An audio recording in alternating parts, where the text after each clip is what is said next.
ఇక అహ్మదాబాద్ విమాన ప్రమాదంలో మృతి చెందిన గుజరాత్ మాజీ సీఎం విజయ్ రూపానీ మృతదేహాన్ని అధికారులు గుర్తించారు. డిఎన్ఏ ఆధారంగా మృతదేహాన్ని గుర్తించారు. మృతదేహాన్ని గుర్తించినట్లు గుజరాత్ హోంమంత్రి హర్ష్ సంఘవి వెల్లడించారు.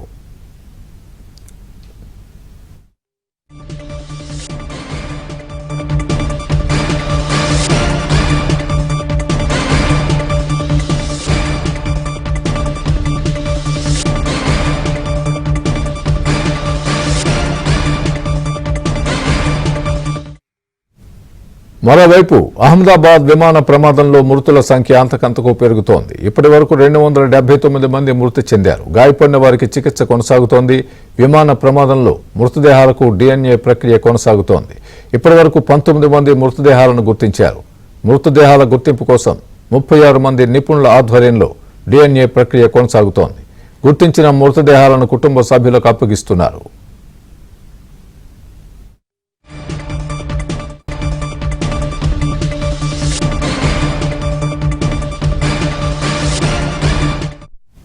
కాగా విమాన ప్రమాదానికి సంబంధించి టర్కీ ప్రభుత్వం కీలక అప్డేట్ ఇచ్చింది. ప్రమాదానికి గురైన బోయింగ్ 787-8 విమానం మెయింటెనెన్స్ ను తమ దేశానికి సంబంధించిన సంస్థ చూసిందంటూ జరుగుతున్న ప్రచారాన్ని ఖండించింది. ఎయిర్ ఇండియా టర్కీ టెక్నిక్ మధ్య 2024-25లో ఒప్పందం జరిగిందని పేర్కొంది. అందులో B777 విమానానికి మాత్రమే మెయింటెనెన్స్ చేసేలా ఒప్పందం కుదుర్చుకున్నట్లు వివరించింది.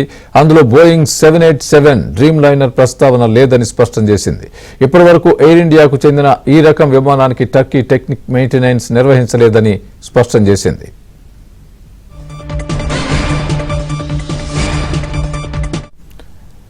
ఇదే అంశానికి సంబంధించి పూర్తి అప్డేట్ మా ప్రతినిధి ఢిల్లీ నుంచి సతీష్ అందిస్తారు. సతీష్, చెప్పండి.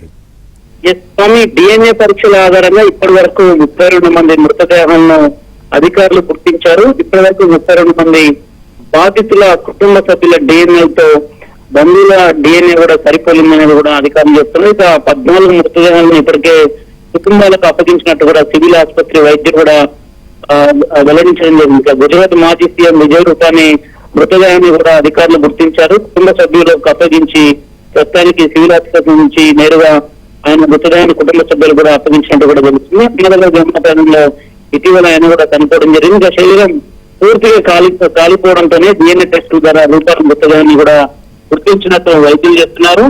అయితే 14 మంది మృతదేహాన్ని వారి కుటుంబ సభ్యులకు అప్పగించారు. పరీక్ష పని లేకుండా బంధువులు గుర్తుపట్టిన 8 మృతదేహాలను కూడా వారి కుటుంబ సభ్యులకు ఇచ్చినట్టు కూడా తెలుస్తుంది. ఇక ప్రమాదం తీవ్రత వల్ల చాలా వరకు గుర్తుపట్టలేని విధంగా కూడా కాలిపోవడంతో డిఎన్ఏ టెస్టులకు రాష్ట్ర ప్రభుత్వం సిద్ధం చేసిన నేపథ్యం. ఇక తాజాగా బాధిత కుటుంబాలతో సమన్వయం చేసుకునేందుకు 230 బృందాలను ఏర్పాట్లు చేసినట్టు కూడా అధికారులు చెప్తున్నారు. ఈ ప్రమాదంలో మరణించిన 11 మంది విదేశీయుల కుటుంబాలను ఇప్పటికే సంప్రదించామని, వారి కోసం సపరేట్ గా టోల్ ఫ్రీ నెంబర్ కూడా ఏర్పాటు చేస్తున్నారు. వారు కూడా రేపు మధ్యాహ్నానికి ఇక్కడికి చేరుకుంటారని రాష్ట్ర ప్రభుత్వం సంబంధించిన కాల్ సెంటర్లు కూడా అనేక వివరాలు కూడా పనిచేస్తున్నాయని చెప్తున్నారు. అయితే ప్రధానంగా విమానపేట ఘాటికి దాదాపు మెడికల్ కాలేజ్ సంబంధించిన బిల్డింగ్ పూర్తిగా ధ్వంసం కావడంతో పాటు మెడికల్ ఇంజనీర్స్ సైతం కూడా చనిపోయినట్టు తెలుస్తుంది. అయితే వారికి సంబంధించిన మృతదేహాన్ని కూడా వారి యొక్క జిల్లాలకు పంపిస్తున్నారు. గుజరాత్ లోని 33 జిల్లాల్లో మరణించిన వారు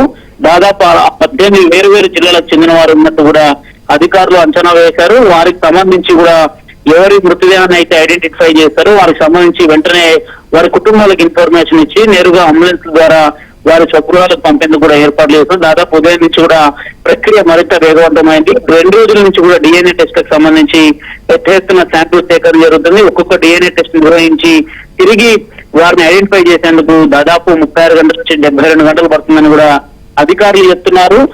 కాసేపటి క్రితమే మాజీ ముఖ్యమంత్రి మృతదేహాన్ని సైతం వారి కుటుంబ సభ్యులకు అప్పచెప్పారు. అనేక మంది బీజేపీ నేతలు కూడా విజయ్ రూపానీ నివాసానికి చేరుకుంటున్నారు. పూర్తిగా కూడా ఆయన డెడ్ బాడీ కాలిపోయిన పరిస్థితి అయితే నెలకొందని చెప్పాల్సింది. ఒక్కరు కాదు, ఇద్దరు కాదు. ఈ ప్రమాదంలో దాదాపు 279 మందికి పైగా కూడా అధికారికంగా మృతి చెందారు. 241 మంది ఆన్ బోర్డింగ్ లో చనిపోయిన వారు ఒకరు బతికి బయటపడ్డారు. ఇక మిగతా స్టూడెంట్స్ కూడా దాదాపు అటు వైద్య విద్య అభ్యసిస్తున్న స్టూడెంట్స్ మాత్రం దాదాపు మొన్నటి వరకు కూడా 22 మంది చనిపోయినట్టు అధికారికంగా చెప్తున్నారు. తాజాగా అక్కడ పరిసర ప్రాంతాల్లో చనిపోయిన వారి సంఖ్య ఇప్పుడు 33కు చేరింది. మరోవైపు స్థానికంగా మెడికల్ కాలేజ్ బయట వివిధ చిన్న చిన్న షాపులు నిర్వహించుకున్న వారు సైతం కూడా మొన్న జరిగిన ప్రమాదంలో చనిపోయినట్టు వారి బంధువులు ఆరోపిస్తున్నారు. సంఘటన జరిగిన నాటి నుంచి కూడా నేటి వరకు కూడా ఎక్కడ కూడా ఎవరి ఆచూకీ లభ్యం కావట్లేదని వారు హాస్పిటల్ బయట బోరును వెలిపిస్తున్న దృశ్యాలు కూడా అందరినీ కూడా కలిసివేస్తున్నాయని చెప్పాల్సి ఉంటుంది. అత్యంత ఘోర ప్రమాదం ఇస్తున్న యావత్ భారతం మొత్తం కూడా ఈ ప్రమాదం పైన దిగ్భ్రాంతి వ్యక్తం చేసింది.